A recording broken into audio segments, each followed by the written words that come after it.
السلام علیکم ورحمۃ اللہ وبرکاتہ۔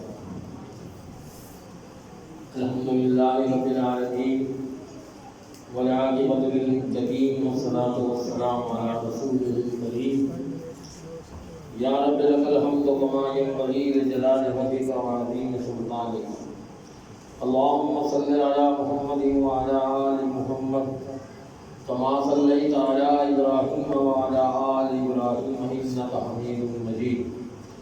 اللهم بارك على محمد وعلى آل محمد كما باركت على إبراهيم وعلى آل إبراهيم إنك حميد مجيد۔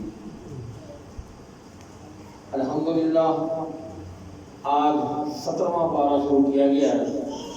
کچھ تھوڑا سا اس میں فارغ پارے کی کچھ چند آیات تھیں اور ہم ترجمے اور تفسیر کے حساب سے ابھی 16ویں میں ہی ہیں، تو کل تک ہم نے سورۃ مریم کا کچھ بیان تھا۔ آج تھوڑا سا مختصر سورۃ طٰہٰ کے بارے میں، کل مجھے کچھ غلطفہمی ہو گئی تھی، بیان میں سورۃ مریم کر رہا تھا، کچھ اس کے بارے میں واقعہ میں نے سورۃ طٰہٰ کا بیان کر دیا تھا۔ اللہ معاف فرمائے۔ یہ سورۃ طٰہٰ، اس کے ذکر میں کل کر رہا تھا کہ یہ وہ سورت ہے جس کو سن کر حضرت عمر ابن خطاب رضی اللہ تعالیٰ عنہ ہو گیا ہے، یہ مسلمان ہوئے تھے۔ ایک روایت میں ہے کہ عمر رسول اللہ کے سب سے بڑے دشمنوں میں سے ایک تھے، کہ اس وقت اسلام قبول نہیں کیا تھا، تھے بڑے بہادر جری قوی، لیکن وہ دشمنی تھی جس طرح مکے کا اور سرداروں کی تھی، یہ بھی سردار تھے تو ان کی دشمنی چل رہی تھی۔ تو ایک دن سارے سردار اکٹھے ہوئے تو انہوں نے کہا کہ تم اس کا کوئی بندوبست نہیں کرتے، یہ بہت پھیلتا جا رہا ہے، اس نے بہت بندوں کو جو ہے گمراہ کر دیا ہے، تو کیوں نہیں تم اس کا کوئی انتظام کرتے؟ تو حضرت عمر غصے میں آ کے کہنے لگے میں اس کو قتل کر دیتا ہوں، اور قتل کرنے کی نیت سے چل پڑے۔ گھر سے نکلے تو راستے میں ایک دوست کوئی ساتھ مل گیا دوست ان کا، تو وہ پوچھنے لگا کہ کدھر جا رہے ہو؟ کہنے لگا آج میں توبہ نعوذ باللہ نبی صلی اللہ علیہ وسلم کے بارے میں کہ میں محمد کا خاتمہ کرنے جا رہا ہوں، قتل کرنے جا رہا ہوں۔ تو اس نے کہا کہ تو وہ تو بعد میں کرنا، پہلے اپنی بہن اور بہنوئی کا تو پتہ کرو، وہ کیا ہے انہوں نے اسلام قبول کر لیا ہے، اور جاؤ اس وقت وہ گھر میں بیٹھے موجود ہیں، ان کی خبر لو جا کے، وہ تو دین میں داخل ہو چکے ہیں۔ یہ سن کر حضرت عمر رضی اللہ تعالیٰ عنہ فوراً وہاں سے پلٹے، اپنی بہن کی گھر کی طرف چل پڑے، ان کی بہن کا نام بھی فاطمہ تھا۔ وہ آئے تو وہ یہی سورۃ طٰہٰ کی تلاوت فرما رہے تھے، اب ہمشی رام، تو یہ باہر رک کے پہلے پڑھنے کی آواز سنی کہ کیا پڑھ رہے ہیں، اور اس کے بعد وہ پھر اندر آئے تو بہنوں کے ساتھ اور بہن کے ساتھ غصہ شروع کر دیا اور مارنا شروع کر دیا۔ بہن نے بچانا چاہا تو انہیں بھی مارا، یہاں تک کہ ان کا سر بھی پھٹ گیا، دست مار گیا۔ تو بہن اور بہنوئی دونوں نے کہا کہ بھئی ہم تو مسلمان ہو چکے ہیں، اب تم جو کچھ کر سکتے کر لو، مارنا چاہتے ہو ہمیں مار دو، لیکن ہم اب پیچھے ہٹنے والے نہیں ہیں، ہمیں اللہ تعالیٰ کا دین کا سمجھ آ گئی ہے، ہم اس کا قرب حاصل کرنے کے لیے مسلمان ہو چکے ہیں، اب تمہاری مرضی جو تم کرنا چاہو کرو۔ اب وہ بہن کا خون دیکھتا تو وہ حضرت عمر ذرا اس پہ شیمان بھی ہو گئے، یہ میں کہہ کر بیٹھا ہوں، ذرا غصہ ٹھنڈا ہوا تو کہنے لگے اچھا لاؤ ذرا وہ جو پڑھ رہی تھی مجھے بھی دکھاؤ کیا ہے۔ تو انہوں نے کہا نہیں ایسے نہیں، اس طرح نہیں میں دوں گی، یہ پاک صاف ہو پھر اس کو ہاتھ لگانا اور پھر میں دوں گی پڑھنے کے لیے۔ تو غسل کرایا گیا اور مزاج بھی ٹھنڈا ہو گیا غسل۔ پھر اس کے بعد وہ صحیفہ لے کر پڑھنا شروع کیا، یہ اسی میں یہ سورۃ طٰہٰ لکھی ہوئی تھی۔ پڑھتے پڑھتے یک لفظ ان کی زبان سے نکلا، اللہ اکبر، کیا خوب کلام ہے۔ یہ سنتے ہی خباب بن عرط رضی اللہ عنہ جو ان کی بہنوئی کا نام تھا، آہٹ ان کی عمر کی اندر آتے ہوئے وہ ان کی آہٹ سن کر وہ چھپ گئے تھے، اندر کمرے میں چلے گئے تھے۔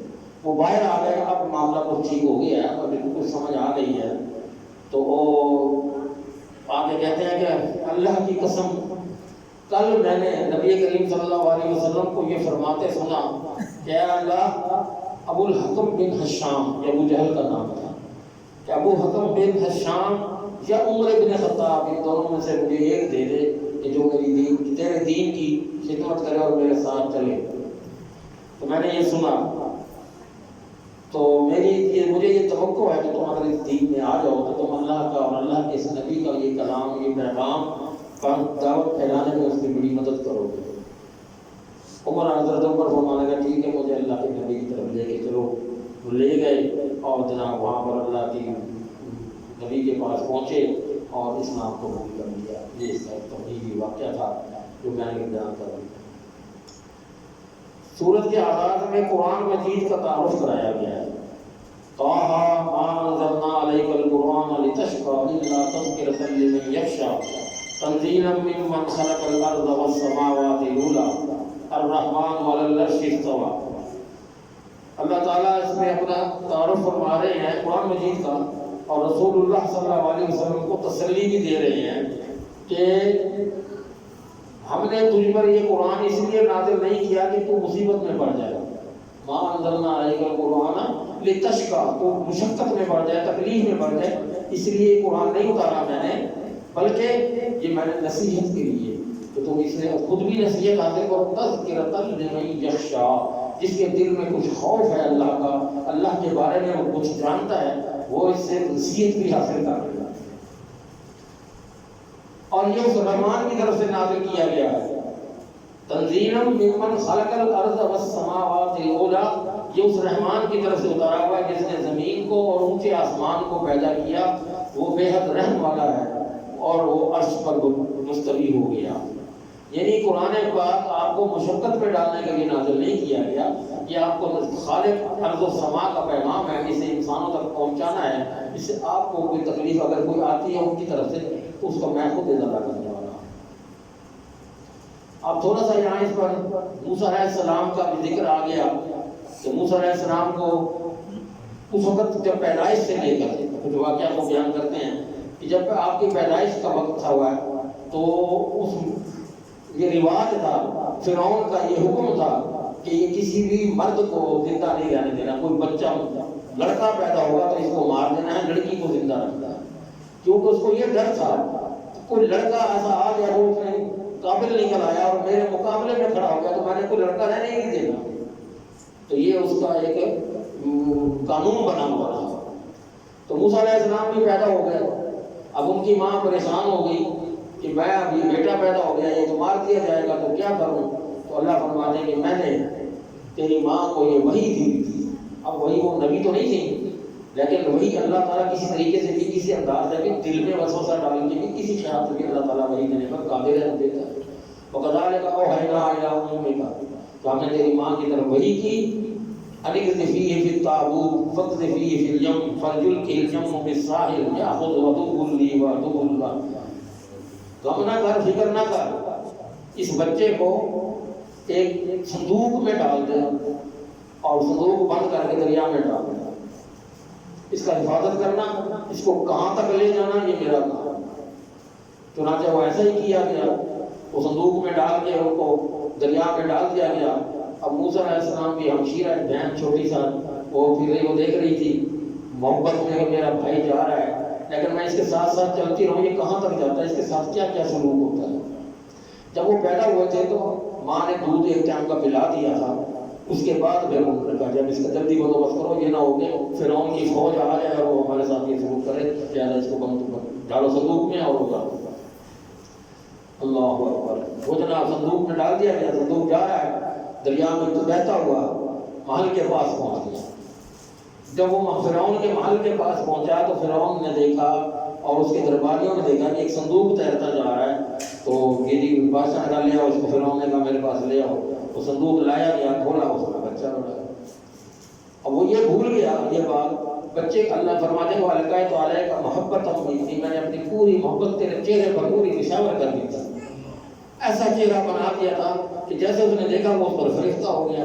اس کو یہ بھول گیا کہ میں نے لڑکوں کو مار دینے کا حکم دیا ہوا ہے کہ یہ لڑکا ہے، یہ ذہن میں سے نکل گئی یہ بات، لیکن وہ اس کی محبت میں گرفتار ہو گیا۔ اس کا چہرہ دیکھ کر اللہ نے ایسا اس کو نرم کیا کہ وہ اس کی یہ خیال ذہن سے نکل گیا مار دینے والا۔ اب وہ کیا کہتا ہے کہ جی میں اس کو اپنے پاس رکھتا ہوں تو یہ مجھے فائدہ پہنچائے گا، یہ میرا چلو اولاد نہیں ہے تو یہ میرے پاس پلے گا، جوان ہوگا، میرا بازو بنے گا، میرے ساتھ پوری حمایت کرے گا میرا۔ بڑے ہو گئے، جوان ہو گئے، اللہ کی طرف سے ان کے دماغ میں یہ چیز آنے لگ گئی کہ یہ تو کچھ فرعون جو کرا رہا ہے، جو اپنی عبادت کراتا ہے، یہ میں اس کو تسلیم نہیں کرتا۔ اب اللہ کی طرف سے ان کے قلب پر تیڑی نازل ہوتی تھی یہ بات، وسوسے آتے تھے کہ یہ غلط ہو رہا ہے، مانتے نہیں تھے اس بات کو، یہ کس طرح اس کو میں سمجھاؤں۔ تھوڑا ہلکا پھلکا سا وہ کرتے رہے اس تبلیغ، لیکن پورا ان کے پاس کوئی ثبوت نہیں تھے، وہ کس طرح پیش کرتے ہیں۔ پھر اللہ تعالیٰ نے ثبوت بھی پیش کروا دیے، وہ لاٹھی کا سانپ کا بن جانا، وہ ہم پہلے پڑھ چکے ہیں، پھر وہ ہاتھ کو بغل میں ڈال کے نکالنا اور وہ چمکدار پیدا ہو جانا، تو یہ وہ ہو گیا۔ اب اس کے بعد وہ گھر میں ہیں، پل رہے ہیں، پھر رہے ہیں، شہزادہ ہے، بادشاہ فرعون کا وہ بیٹا بنا ہوا ہے۔ اب وہ لیکن وہ اندر سے وہ تبلیغی کام کر رہے ہیں۔ تھوڑا تھوڑا اس کو فرعون کو بھی معلوم ہونے لگ گیا، وہ ذرا مخالفت کرنے سمجھانے لگ گیا کہ تم ایسا مت کرو، یہ کیا کر رہے ہیں۔ اللہ اکبر۔ اب وہ سمجھ کہاں آئی ہو، اب کس طرح وہ سمجھے۔ ایک دن ایسا ہوا کہ دو آدمی آپس میں لڑ رہے تھے، ایک بندے کو موسیٰ علیہ السلام نے مکہ دے مارا، وہ مکہ مارا کہ وہ غلط کر رہا ہے، اس کے ساتھ مارا ہوا پتہ نہیں ایسا کبھی مکہ تھا کیا تھا کہ وہ بندہ وہیں مر گیا، اس مکے مارنے سے وہ بندہ مر گیا۔ اب وہ جناب وہ پڑ گئے اس کے پیچھے کہ ہم فرعون بادشاہ کو جا کے کہتے ہیں کہ بھی تیرے جو بیٹا بنایا ہوا تم نے یہ کیا اسی لیے بنایا کہ یہ ہمیں مارتا پھرے، قتل کرتا پھرے، تو ہم اس کی جا لیتے ہیں، اس کی شکایت لگاتے ہیں۔ اب جب وہ دیکھا کہ یہ شکایت جائے گی اور میرے ساتھ پتہ نہیں کیا سلوک ہوگا، قصاص کا حساب ہوگا، مجھے بھی اسی جگہ پر مکہ مارا جائے گا یا میری جان لے دی جائے گی، تو آپ وہاں سے نکل کھڑے ہوئے، بھاگ پڑے، نکلتے ہجرت کرتے کرتے آپ پہنچ گئے مدین کے میدان میں پہنچ گئے۔ وہاں ایک جگہ کنویں میں دو لڑکیاں نوجوان کھڑی تھی اپنے ڈرائیور کو پانی پلانے کے لیے، تو وہ اس کے پاس کھڑی ہو گئی، یہ جا کے کھڑے ہو گئے کنویں کے پاس۔ تو کنویں پر کوئی وہاں کے وڈیرے کے جاگیردار کوئی بدماش ٹائپ کو بڑے بھٹے کٹے لوگ کھڑے تھے، وہ اپنے جانوروں کو پانی پلا رہے تھے، یہ بیچاری لڑکیاں سکتی سمٹائی ایک طرف کھڑی تھی۔ تو موسیٰ علیہ السلام نے ان سے پوچھا بھائی آپ کیوں کھڑی ہیں؟ کہ یہ بندے ہٹیں گے تو ہم پانی پلائیں گے۔ تو وہ بندے جناب ہٹ گئے، تو حضرت موسیٰ علیہ السلام نے خود آگے بڑھ کر ڈرائیور کو پانی پلوایا اور ان لڑکیوں کو روانہ کیا اور خود بھی پانی پیا اور سستانے کے لیے بیٹھ گئے۔ بچیوں نے جا کے بتایا باپ کو کہ جی وہ باپ ان کی آنکھوں سے معذور تھے، تو وہ حضرت شعیب علیہ السلام تھے۔ باپ کو جا کے بتایا کہ جی وہ ہم ایسے گئے ہیں، ایک نوجوان آیا ہے، اس نے ہمیں پانی پلوایا، ورنہ تو ہم کھڑی رہتی، فلاں جاگیردار فلاں بدماش وہ ہمیں پانی نہیں پلانے دے رہے تھے، کھڑی رہی ہیں بہت دیر، تو اس نے بلایا۔ اچھا اس کو بلاؤ، اس کو خود ہی کہتے ہیں کہ اس کو بلا لو، اس کو اجرت تو دو، اس نے ہمارے ساتھ اتنی محنت کی ہے، اس کو اجرت تو دو۔ تو باپ نے کہا ہاں لے آؤ اس کو بلاؤ۔ تو ایک لڑکی شرماتی تھی آئی اور موسیٰ علیہ السلام وہیں بیٹھے ہوئے تھے، تو فرمایا کہ میرے ابا جان آپ کو بلا رہے ہیں تاکہ وہ آپ کو کوئی اجرت ادا کریں گا۔ آپ چل پڑے اس کے ساتھ گئے، دیکھا وہ بھی پہچان گئے کہ یہ شخصیت جو ہے کوئی عام شخصیت نہیں ہے۔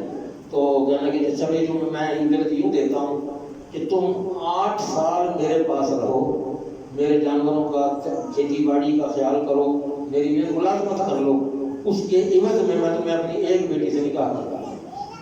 ہاں اگر تم 10 سال کر دو گے، وہ 2 سال تمہاری طرف سے میرے لیے تحفہ ہوگا، میرا 8 سال کا تمہارا معاہدہ ہے کہ تم میرے پاس 8 سال رہو، میری ایک بیٹی سے تمہارا نکاح کرنا۔ چنانچہ وہ 8 سال وہاں رہے، بلکہ وہ 10 سال ہی رہے، اور ایک بیٹی سے ان کا نکاح کر دیا گیا۔ عرب وہ کرنے جی میرا آپ کا معاہدہ پورا ہو چکا ہے، اب میں آپ کا پابند نہیں رہا، میں نے اپنا پابند وقت پورا کر دیا ہے، اب میں جا رہا ہوں۔ اپنی بیوی کے ساتھ لے کے چل پڑے ہیں اور جا رہے ہیں، سردیوں کی راتیں ہیں، گزر رہے ہیں ایک جنگل میں سے، تو ایک جگہ دیکھتے ہیں کہ کوئی روشنی نظر آ رہی ہے، تو بیوی کو کہتے ہیں تم یہاں بیٹھو، مجھے وہ روشنی نظر آ رہی ہے، ایک بستی ہے یا کوئی بندے یہاں بیٹھے ہیں اور آگ جلائی ہوئی ہے انہوں نے، سردی بڑی ہے، میں جاتا ہوں تاکہ ان سے کوئی راستہ بھی پوچھتا ہوں، دیر ہی رات ہے سمجھ نہیں آ رہی راستے کی بھی، اور میں تھوڑی سی وہاں سے آگ لے آتا ہوں تاکہ ذرا ہم تاب تو ملے۔ وہ آگ لینے گئے تو اللہ نے کیا کہا کہ میں فخلعنا علیہ انک بالوادی المقدس طویٰ، موسیٰ کا تیرا رب بول رہا ہوں، اللہ بول رہے ہیں، بات کر رہے ہیں، خود آواز دے رہے، اللہ اکبر، انی انا ربک فخلعنا علیہ، جوتے اتار دے آگے آ، انک بالوادی المقدس طویٰ، یہ بڑی مقدس وادی ہے، طویٰ اس کا نام ہے، وانا اخترتک فاستمع لما یوحی، اور میں اب تجھے وحی دیتا ہوں، سنا رہا ہوں، میری بات سن لے تم، میں نے تجھے چن لیا ہے، اپنا نبی بنا دیا ہے تجھے، ان اللہ لا الہ الا انا فاعبدنی، اب تو نے میری ہی عبادت کرنی ہے، میں تجھے ہدایت دیتا جاؤں گا، اس کے مطابق تو پڑھتا رہتا چلتا رہے اور میری تبلیغ کرتا رہے۔ واقم الصلاۃ لذکری، اور میرے ذکر کے لیے، مجھے یاد کرنے کے لیے نماز قائم کر۔ ان الساعۃ آتیۃ نماز فیہا لتجزی کل نفس بما تسعی فلا یصدنک عنہا من لا یؤمن بہا واتبع ہواہ فتردی۔ اللہ اکبر، بے شک میں ہی اللہ ہوں، میرے سوا کوئی معبود نہیں، سو میری عبادت کر اور میری یاد کے لیے نماز قائم کر، یقیناً قیامت آنے والی ہے اور میں قریب ہوں کہ اسے چھپا کر رکھوں، بتاؤں نہ کہ کب آئے گی، تاکہ ہر شخص کو اس کا بدلہ دیا جائے جو وہ کوشش کرتا ہے، جو اچھے اعمال کرتا ہے اس کو اس کا بدلہ دنیا میں بھی دیا جائے اور آخرت میں بھی اس کا اجر رکھا جائے۔ تو یہ اللہ تعالیٰ نے ان کو جب نبوت سے نواز دیا، اب ان کے لیے آگے کٹھن مراحل شروع ہو گئے، پھر معجزات دیے گئے کہ اللہ مجھے کوئی نشانی دے، کہ نشانی یہ ہے کہ تو یہ ڈنڈا ہے تیرا، یہ ڈنڈا اس کو زمین پہ پھینکے سانپ بن جائے گا، اس کے ساتھ تو کام کر، اور یہ اپنا ہاتھ جو ہے جیب میں ڈال، بغل میں ڈال، اور یہ نکالے گا تو یہ وہاں معجزات اللہ کے نبی کو یہ وہاں عطا فرمائے گئے تھے۔ اب وہ لے کے چل پڑے آگے دربار میں ابھی بھول بھال گئے ہوں گے، واقعہ ختم ہو گیا پہنچے وہاں آگے، پھر وہ تبلیغ شروع کی، فرعون کو پتہ لگ گیا کہ یہ تو کچھ اور بن کے آ گیا ہے، اس نے بڑی مخالفت شروع کر دی، بڑا اس کے ساتھ معاملہ بڑا ٹیڑھا ہو گیا، بہت چلتا جھگڑا، لمبی بیچ میں اور باتیں بھی آ جاتی ہیں۔ اب اللہ نے ایک کام ذمہ لگایا کہ بھئی اب میں جو تجھے بھیجنا چاہتا ہوں کہ تو اب فرعون کے پاس جا، پہلے تو چھپا ہوا تھا نا، اب جا فرعون کے پاس اور اس کو جا کر میرا یہ پیغام اور میری یہ بیان، یہ میرا سارا نبوت کا سلسلہ یہ سارا اسے بتا، تاکہ وہ سیدھی راہ پہ آ جائے۔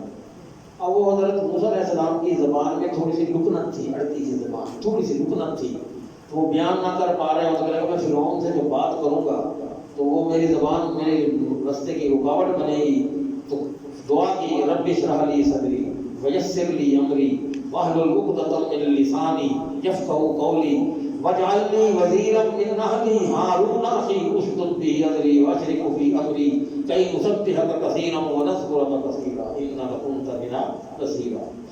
کہ اللہ میرا سینہ بھی کھول دے، مجھے سارا کچھ کہنے کی ہمت اور طاقت بھی دے، اور میرے لیے ہر کام کو آسان بھی کر دے، یسر لی امری، میرے لیے ہر کام کو آسان بھی کر دے، واحلل عقدۃ من لسانی، میری یہ زبان کی جو لکنت ہے، یہ جو گرہ آ گئی، اس کو بھی کھول دے، یفقہوا قولی، تاکہ میں اپنی بات کو بیان کر سکوں، سمجھا سکوں، اور میرے گھر میں سے کوئی ایک ایسا بندہ میرے ساتھ کر دے، چن دے، جو میرا بات بھی میری بیان کر سکے، آگے کہہ بھی سکے، اور وہ میرے ساتھ میری مدد بھی کرتا رہے۔ اور پھر خود ہی کہتے ہیں کہ ہارون میرا بھائی ہے، اس کو میرے ساتھ یہ کام کرنے کے لیے مجھے اجازت دے کہ میں اس کو رکھوں کہ وہ میرے کام میں شریک ہو۔ تو اللہ تعالیٰ نے آگے یہ دعا قبول فرمائی، قال قد اوتیت سؤلک یا موسیٰ ولقد مننا علیک مرۃ اخری، کہ تیری بات ہم نے پوری کر لی ہے، تیری بات مان لی ہے، تجھے وہ جو تم نے مانگا عطا کر دیا، یوسف کو بھی بنا، ہارون کو بھی ہم نے نبی بنا دیا، اب وہ تیرے ساتھ رہے گا اور وہ تیرے ساتھ پورا کام کرے گا، اب تم دونوں جاؤ اس کے پاس، فرعون کے پاس، کہ وہ بہت سرکش ہو چکا ہے، بہت سرکش ہو چکا ہے، اس کے معاملات بہت بگڑتے جا رہے ہیں، اس کو جا کر تبلیغ کرو، اس کو سمجھاؤ، لیکن یہ بات ذہن میں رکھنا کہ جھگڑا نہ کرنا، ذرا آرام سے بات کرنا، کہ شاید اس کے دماغ میں تمہاری بات سمجھ میں آ جائے اور وہ راہ راست پر آ جائے، جھگڑا نہ کرنا اس سے۔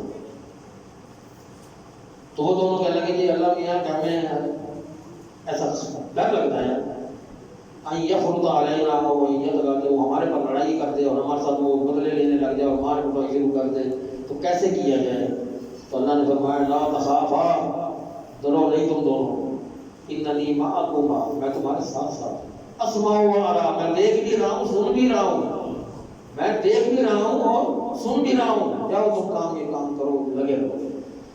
واقعہ تو بہت لمبے ہیں، وقت اگر اجازت نہیں دیتا، اس میں مزہ تو بہت آتا ہے سننے میں واقعہ کو، تو مختصراً میں نے یہ بتایا تھا کہ آپ کی پیدائش کیسے ہوئی، اور پھر اس کا اچھا ہاں وہاں ایک پیدائش میں ایک چھوٹا سا مسئلہ یہ بھی آیا تھا کہ جب وہ بادشاہ دربار میں اس بچے کو لے کر آئے، اب گائیاں بلائی گئی اس کو دودھ پلایا جائے، بچہ ہے، تو اللہ نے کیا کہا تھا نہیں، تو نے کسی گائے کے شادی کو نہیں لگانا، اس بچے کے دماغ میں کتنی دائیوں نے کوشش کی ہوئی ہے۔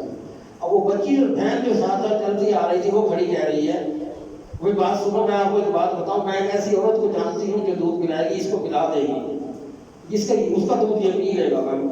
وہ اس کو تو یہ نہیں پتا تھا فرعون کے گھر والوں کو کہ یہ اس کی بہن ہے اور یہ اس کی ماں کو بلائے گی۔ اچھا جلدی لے کر آؤ اس کو، جلدی لے کر آؤ۔ تو گئی دوڑتی دوڑتی اماں کو لے کر آئی کہ آؤ اماں تمہارے لیے راستہ کھل گیا ہے۔ تو اماں آئی، انہوں نے ناچاتی سے لگایا، السلام نے فوراً دودھ پینا شروع کر دیا۔ یہاں اللہ نے پھر یاد کرایا کہ ہم نے تیری ماں سے وعدہ کیا تھا کہ گھبرانا نہیں ہے۔ اس وقت تیرا دل پھٹ جاتا جب تو بچے کو دریا میں ڈال رہی تھی، تو میں نے یہ کہا تھا کہ ڈال دے، اور میں نے تیرے دل پر ہاتھ رکھ کے تجھے تسلی دی تھی۔ آج میں نے تیرا ساتھ کیا وہ وعدہ پورا کر دیا۔ فرجعناک الی امک کی تقر عینھا، کہ آج میں نے تیری ماں کے پاس تجھے واپس پہنچا دیا کہ نہیں پہنچایا۔ یہ اللہ کی کام ہے، اللہ کی نظام ہے۔ اس کے دعوت پھر آگے چلتی کرتے واقعہ پھر تھوڑا سا اس میں اپنا دیکھ لیں۔ آج سورۃ انبیاء ہے، اس میں اللہ نے نبیوں کے ذکر فرمائے ہیں بہت سارے، اس کا نام بھی اسی لیے انبیاء رکھا گیا ہے۔ اور پہلے مشرکین عرب کا زندگی کا متعلق تصور یہ تھا کہ یہ زندگی بس ایک کھیل ہے، آئے ہو کھیلو کودو زندگی گزارو اور یہاں سے چلے جاؤ، اس کا کوئی نتیجہ نہیں نکلنا، نہ کوئی قیامت آنی ہے، نہ جزا و سزا کا کوئی حساب کتاب ہونا ہے۔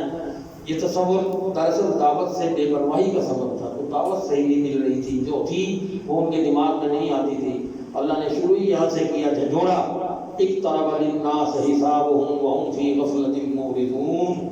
قریب آ گیا ہے، اقترب للناس، بہت قریب آ گیا ہے لوگوں کے لیے، حسابهم، ان کے حساب کا وقت، وهم في غفلة معرضون، اور وہ بڑی غفلت میں منہ پھیر کے پڑے ہوئے، ان کو پتہ نہیں ہے۔ جہاں سے یہ اللہ تعالیٰ اس کا سورت کا سٹارٹ کر رہے ہیں، اور رسول اللہ کی دعوت سے جس چیز نے انہیں دور کیا ہوا ہے، ان کے نبوت کے بارے میں غلط تصورات میں پڑے ہوئے ہیں۔ وہ اپنے نبی کی بات اس لیے دھیان سے نہیں سن رہے کہ انہوں نے سوچ رکھا ہے کہ کوئی انسان اور بشر جو ہے وہ نبی نہیں ہو سکتا۔ ان کے دماغ میں یہ بات تھی کہ کوئی انسان جو ہے وہ یا بشر وہ نبی نہیں بن سکتا، اور محمد تو بشر ہیں، لہٰذا یہ نبی نہیں ہو سکتے۔ تو پھر سوال یہ پیدا ہوتا ہے کہ محمد اگر نبی نہیں ہے تو پھر کیا ہے؟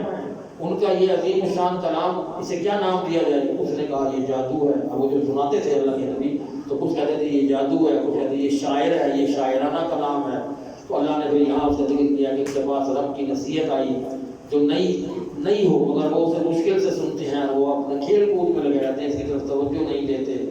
اور یہ بھی بتایا کہ وما ارسلنا قبلک الا رجالا، ہم نے تم سے پہلے بھی نبی، ہم نے اس سے پہلے بھی نبی بھیجے ہیں، مگر وہ سارے مرد تھے، الا رجالا نوحی الیہم، ہم ان کی طرف وحی کرتے تھے۔ اور اگر آپ کو نہیں یقین تو اہل ذکر سے پوچھو، جو ذکر کرتے ہیں ان نبیوں کے بارے میں جانتے ہیں، ان سے معلومات لے لو۔ اللہ سننے پڑتی ہے۔ پھر آ جائے قرآن مجید ہمیشہ توحید کا مسئلہ سادہ دلائل سے سمجھاتا ہے تاکہ ہر سطح کا آدمی اس کو سمجھ جائے۔ یہاں انبیاء کی سورت 22 اور 23 میں اللہ فرماتا ہے لو کان فیہما آلہۃ الا اللہ لفسدتا فسبحان اللہ رب العرش عما یصفون لا یسأل عما یفعل وهم یسألون۔ اگر ان دونوں میں اللہ کے سوا کوئی اور معبود ہوتے تو وہ دونوں ضرور بگڑ جاتے۔ تو اللہ پاک ہے جو عرش کا رب ہے، ان چیزوں سے پاک ہے جو یہ بیان کرتے پھر رہے ہیں، جو یہ کہتے پھر رہے ہیں۔ اس سے نہیں پوچھا جاتا، اس کے متعلق جو وہ کرے ان سے پوچھا جاتا ہے۔ اللہ سے کوئی نہیں پوچھ سکتا، جو یہ کر رہے ہیں ان سے پوچھنا، وہ جواب دیں۔ اور اللہ یہ فرماتا ہے کہ ہم نے اسے جتنے پہلے نبی بھیجے تھے ان سب کی دعوت یہی تھی۔ تمام 1,24,000 انبیاء کی دعوت کیا تھی؟ لا الہ الا اللہ، قولوا لا الہ الا اللہ، بس یہ دعوت تھی کہ اللہ مشکل گزار ہے، اللہ ہی عبادت کی لائق ہے، اللہ ہی کائنات کا مالک ہے، اللہ ہی رازق ہے، اللہ ہی سب کچھ کرنے والا ہے، بگڑی بنانے والا ہے۔ اور پھر اللہ کے کچھ لوگ وہ بھی تھے عربوں میں، ان کا نظریہ یہ تھا کہ فرشتے جو ہیں اللہ کی بیٹیاں ہیں۔ وقالوا اتخذ الرحمن ولدا سبحانہ بل عباد مکرمون لا یسبقونہ بالقول وهم بامرہ یعملون۔ یہ اور جو انہیں مانتا ہے یہ اللہ کی جناب میں اس کی سفارش کرتی ہے۔ جو ان کو بیٹیاں مان کے ان کے ساتھ بات کرتا ہے تو وہ اللہ کے پاس جا کے سفارش کرتی ہے۔ تو اللہ نے کہا کہ میرا اللہ نے کوئی اولاد نہیں بنا رکھی، نہ اس کو یہ زیب دیتا ہے، وہ پاک ہے، بلکہ وہ بندے ہیں جنہیں عزت دی گئی ہے، وہ بات کرنے میں اس سے پہل نہیں کرتے، وہ اس کے حکم کے ساتھ ہی عمل کرتے ہیں۔ کائنات سے متعلق کچھ سائنسی انکشافات بھی ہوئے ہیں اللہ تعالیٰ فرماتا ہے اولم یر الذین کفروا ان السماوات والارض کانتا رتقا ففتقناہما، کیا جن لوگوں نے کفر کیا انہوں نے یہ نہیں دیکھا کہ بے شک یہ سارے آسمان اور زمین آپس میں ملے جڑے ہوئے تھے، ہم نے ایک پھاڑ کر ان کو علیحدہ علیحدہ کیا۔ اور سائنس کیا کہتی ہے؟ سائنس یہ کہتی ہے کہ یہ ان کے ذریعے سائنس والوں نے کائنات کے جو راز کھولے ہیں وہ یہ ہے کہ زمین و آسمان پہلے ایک گولے کی مانند تھی، پھر اس گولے میں ایک دھماکہ ہوا جس کے نتیجے میں وہ گولا پھٹا اور مختلف ٹکڑیوں میں بٹ گیا۔ قرآن مجید نے 1400 سال پہلے اس کا تصور پیش کر دیا تھا، بتا دیا تھا کہ یہ ایک ہی چیز، میں نے اس کو پھاڑ کر علیحدہ کر دیا، آسمان کو علیحدہ کیا، زمین کو علیحدہ کیا۔ وَجَعَلْنَا مِنَ الْمَاءِ كُلَّ شَيْءٍ، پھر ہم نے پانی سے ہر چیز زندہ بنائی۔ اور کیا یہ لوگ افلا یؤمنون ایمان نہیں لاتے؟ اور پھر یہ بھی کہا کہ میں نے زمین میں پہاڑ بنائے تاکہ وہ زمین کو ہلا نہ دے۔ زمین جو تھی پانی کے اوپر تھی تو وہ ہلتی تھی، اگر یہ زمین اسی طرح رہنے دی جاتی تو ہم اس پہ قائم نہیں رہ سکتے تھے، نہ کھڑے ہو سکتے تھے، نہ مکان بنا سکتے تھے، نہ چل پھر سکتے تھے، تو یہ زمین ہلتی رہتی ہے۔ تو اللہ نے پہاڑ بنائے، اور آپ آج دیکھتے ہیں جب زلزلہ آتا ہے تو بتاتے ہیں کہ یہ زیر زمین کتنے کلومیٹر تک اس کا جو سکیل تھا، اس کا وہ ہلنے کا وہ منبع تھا۔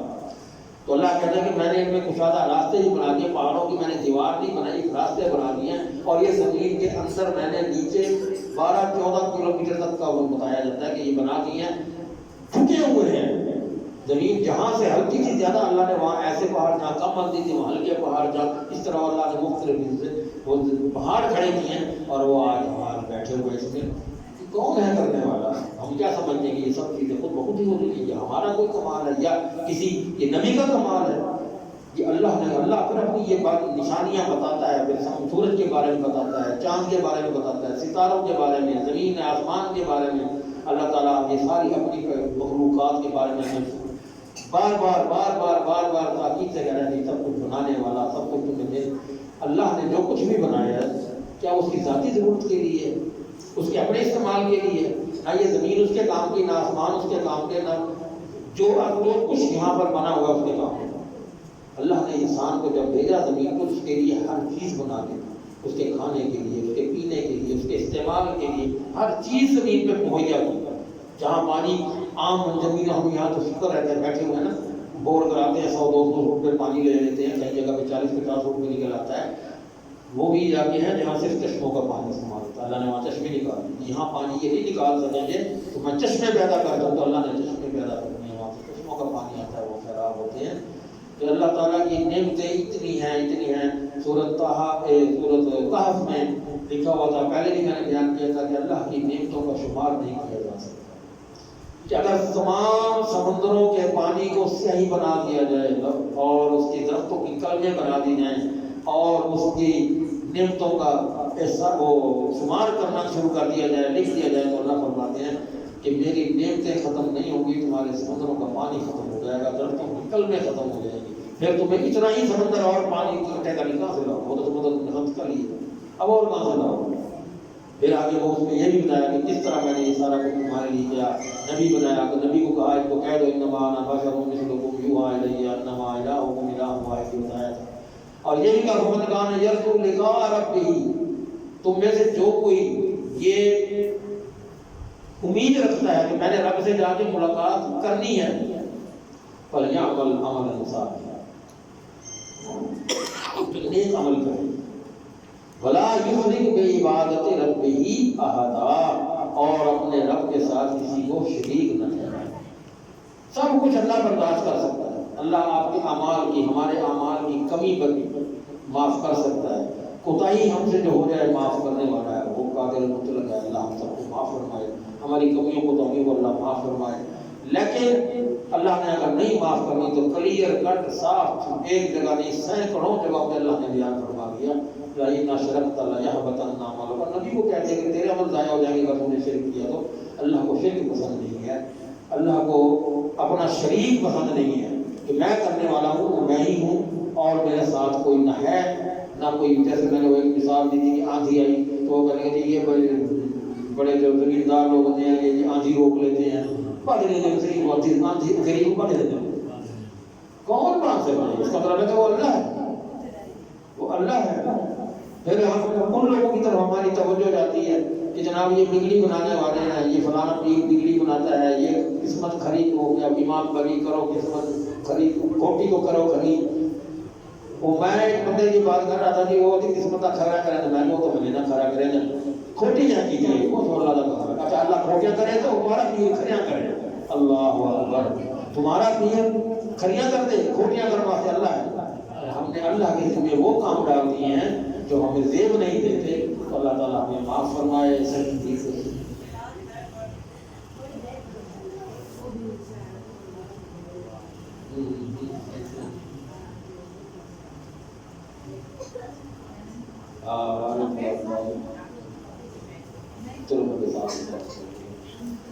چلیے اللہ تعالیٰ ہمیں محبت سے اس قرآن کو سمجھنے کی اور اس کو عمل کرنے کی توفیق عطا فرمائے۔